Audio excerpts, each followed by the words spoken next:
Welcome back. Thanks for hanging out with us this morning. This segment is brought to you by the Rocky Mountain Roastery, a great place to go if you need meeting space or just to hang out, have a cup of coffee in Fraser, RockyMountainRoastery.com, free Wi-Fi. Go check them out. They've got really yummy coffee. I love it. So we're hanging out with Meritt Linke, County Commissioner of District 2. Welcome. Thank you. Thanks for having me up here. How are things? Things are going good. How was your busy. summer? It was very short. It was very short, but it was good. Good. Yeah. Did you Lots do of things anything going on. exciting? You know, we get to go four-wheeling, we get to go horseback riding, we get to go hiking. Yeah. All on those your things. land? Oh, yeah. All on your land? All those things. Because you're a rancher. Yeah. Tell me what life is like as a rancher. Well, you know, it's no one really tells you what to do, but you are accountable for a lot of people that have things in their control.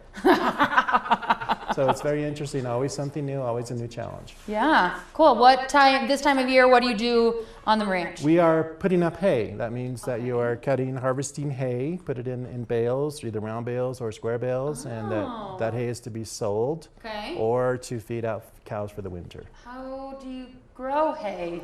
You irrigate it. I think is the right question. You irrigate it and you allow the sun to hit it, and it just kind of takes off from there. Oh, interesting. Okay. And do you sell it? Do you sell what you guys harvest throughout the county and beyond, or? Some of both. We sell some, and we use some for our own use to feed to our own cows. So some of both. Okay. Yeah. Cool. And I was just at Bull's Boots and Barbecue, and you just gave away a cattle drive. Cattle drive. That's right. And it's actually kind of a Tom Sawyer kind of a thing where people pay us to work. So I like that business model.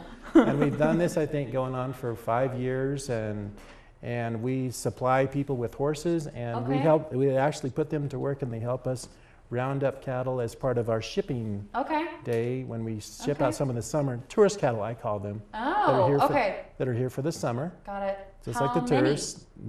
We have 211 of those bunch that we're going to do with that drive. Yeah. Got it. Cool. That's a lot of cattle, a lot of land, a lot of moving. Yeah, it's a lot of projects. That's right. How many do you keep all the time that aren't tourist cattle? That are not tourist cattle? That probably varies anywhere from 100 to 150 through the winter. Yeah. I don't actually know anything about cattle, so thank you for telling me. This so that's is what very we do. The interesting. tourist cattle, the ones just like the tourists, they come in June and leave in October. So there you go. And then the other ones are the year-round cattle, like the residents. They have a baby every year, and then we raise them up and sell them. Okay, that makes sense. Yeah. And you sell them for meat? Yeah. Do you get to keep any of that? Do you sell it locally? We do sell some locally. We do. We do some natural, locally raised beef, and it's all kind of just word of mouth. We don't really advertise much, but we do that too. That's awesome. Yeah. And that's been in your family for a long time? I'm fourth generation. My great-grandfather homesteaded here in 1883. Jeepers. Do you get sick of talking about that? It's always an interesting story, and it is. So it's part of the history. Yeah. Will your kids stay and keep it going, or? My son does want to come back and stay. Okay. And he is attending the University of Wyoming right now. Okay. He's majored in agriculture and production ag, and actually he has a job working at the university meat lab. So he's learning how to process those cattle for meat. Very cool. Yeah. So he'll come back and take over the family biz. Maybe someday, yeah. Yeah, he's great help when he's here, and he just left yesterday, so I'm feeling a little bit like I've got a lot to do. What are you gonna do? Right. Yeah. Life's a little different now than it was in 1883, yeah? Probably a little bit, yeah.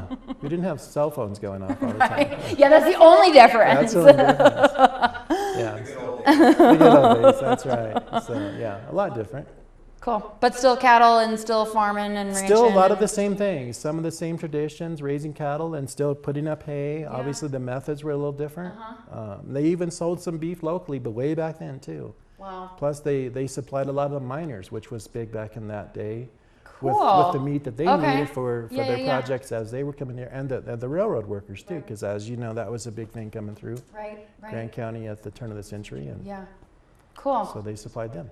Well, always good to have you here and learn a little history. We're going to take a quick break, and then we're going to talk about the county budget and some other things that are happening for what hat you are wearing today for us. Meritt Linke's hanging out with us. Don't go anywhere. You don't want to miss us. We're going to learn about Grand County a little bit more. We'll be back.